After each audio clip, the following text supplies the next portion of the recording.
Okay, this literal equation is a little bit trickier because we still need to find a, but look at a is in the denominator over here. So let's see if I just rewrote it here. Well, since this is a fraction, we could turn this entire phrase into a fraction by writing the entire thing over 1. All right?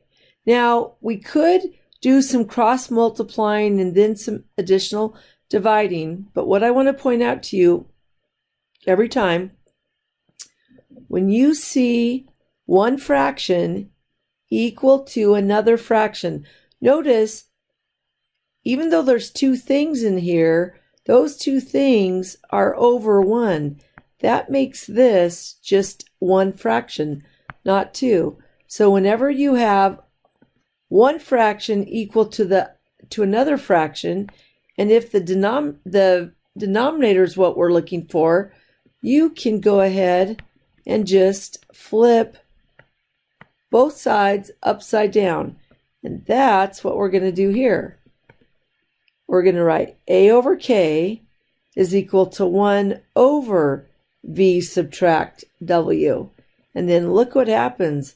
To get a by itself, well, what's the inverse of dividing k? Multiplying k.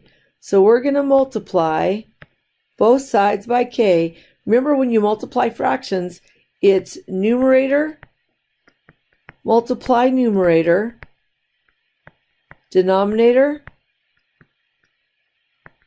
multiply denominator.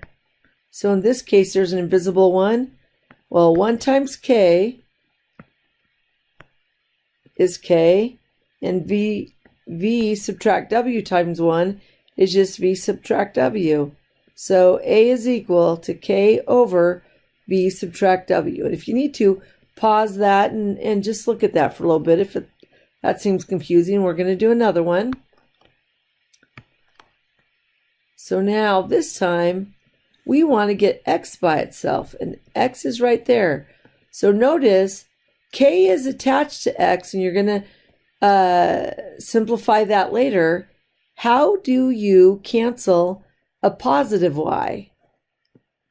So let me rewrite it over here.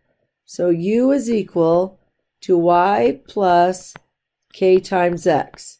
And to get x by itself, remember, it's the reverse order. So instead of starting with the inverse of multiplication, you're going to start with the inverse of addition. So what's the inverse of this positive y? You're going to subtract y both sides. Then over here, that cancels. So now what you have is u subtract y is equal to k times x. Well, what is the inverse of multiplying? Dividing. And then the k's cancel, but whatever you divide one side, divide the other. And then look at what we have. We have x is equal to u subtract y all over k. It's that simple.